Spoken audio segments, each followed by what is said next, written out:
देखिए, ये जो गठबंधन हुआ है इसमें तमाम जो नेता थे जिले के, समझे चाहे बड़े नेता थे, तमाम लोग सहमत थे और इस गठबंधन की वजह से हम नागौर सीट तो जीत ही रहे हैं। इसके अलावा मेरा ये मानना है कांग्रेस माइंडेड जो वोट हैं वो और भी बहुत सारे जिले हैं उनमें प्रभावित होंगे और इसका नागौर की सीट का प्रभाव पूरे के पूरे मारवाड़ और शेखावटी क्षेत्र में पड़ेगा, ऐसा मेरा मानना है।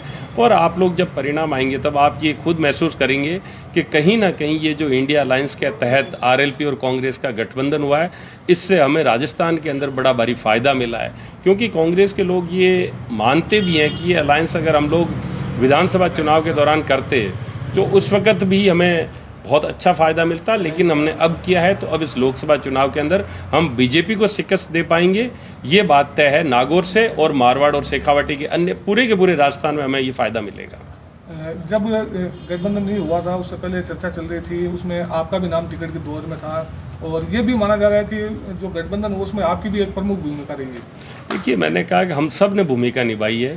पहले मेरा नाम भी था, मैंने भी पार्टी से टिकट की मांग की थी, लेकिन पार्टी के शीर्ष नेतृत्व ने जब ये तय किया कि हमें गठबंधन करना, हमें बीजेपी को शिकस्त देनी है और उन लोगों को, जिन लोगों ने समय के साथ इधर चले जाते हैं उधर चले जाते हैं, उन तमाम लोगों को शिकस्त देने के लिए हमने ये पार्टी के नेतृत्व ने जब ये फैसला लिया तो हम सब लोगों ने बड़ी सहयोगिता इसके अंदर निभाई और हमने ये कोशिश की कि ये गठबंधन होना चाहिए। उसमें मेरी भूमिका भी रही और अन्य जो हमारे जिले के नेता उन तमाम लोगों की भूमिका रही। क्या लगता है कितने मार्जिन से, कितने अंदर से नागौर से आपका जीत का दावा होगा और अन्य सीटों पर भी कितने सीट? देखिए, मैं अन्य सीटें तो उतनी जानकारी नहीं, लेकिन नागौर के बारे में ये बता सकता हूँ कि हनुमान जी बेनीवाल इस बार इस लोकसभा चुनाव के अंदर नागौर सीट को आज दिन तक के सबसे बड़े मार्जिन से जीतने वाले हैं। ऐसा जब मैं लोगों के बीच में जाता हूं तो मुझे आभास होता है, लोगों को ये लगने लग गया है कि बीजेपी ने सिर्फ लूट मार, सिर्फ दबाने की राजनीति की है और उसके खिलाफ लोग हैं। कांग्रेस का जो मूल वोट है, जो कि नागौर में लगभग 70% के करीब, वो सारा का सारा फिर से कांग्रेस के पक्ष में आ रहा है और हम लोग ये चुनाव सबसे बड़े मार्जिन से, आज दिन तक के जो लोकसभा चुनाव हैं उनमें सबसे बड़े मार्जिन से जीतने वाले हैं। चुनाव जो है वो मुद्दों पर होते हैं, तो इस बार कांग्रेस किन मुद्दों को लेकर के चुनाव में उतरेगी? देखिए, पूरे पूरे हिंदुस्तान के अंदर चल रहा है।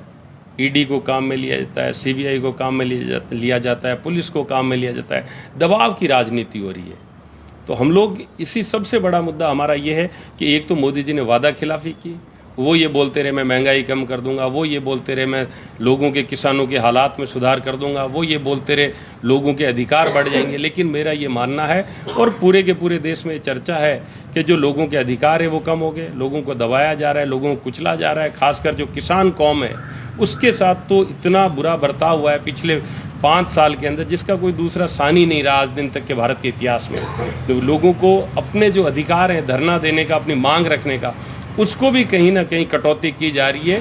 तो हम सब इन्हीं मुद्दों पे चुनाव लड़ रहे हैं और मैं आपको तय बता रहा हूँ कि इस बार परिणाम कुछ ऐसे आएंगे कि ये जो बीजेपी के लोग हैं इनका दिमाग कहीं ना कहीं ठीक हो जाएगा और हम लोग उनका दिमाग ठीक करने का काम भी कर रहे हैं। मृदा परिवार का आज तक दबदबा रहा है, लगभग सांसद हो चाहे विधायक हो, मृदा परिवार का दबदबा कितना कायम रहेगा या इस बार क्या? देखिए, नतीजा आपके सामने आ जाएगा।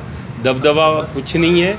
ये लोग तो आप जिसको दबदबा बोल रहे हैं मौका परस्त हैं, कभी यहाँ से चले गए। ज्योति जी मिर्धा अभी जो हमारी कैंडिडेट हैं, ये कांग्रेस से 3 बार एमपी का चुनाव लड़ चुकी, 1 बार जीती, 2 बार हार चुकी, विधानसभा का चुनाव हार चुकी 1 बार, और इस बार ये बीजेपी से चुनाव लड़ रहे हैं।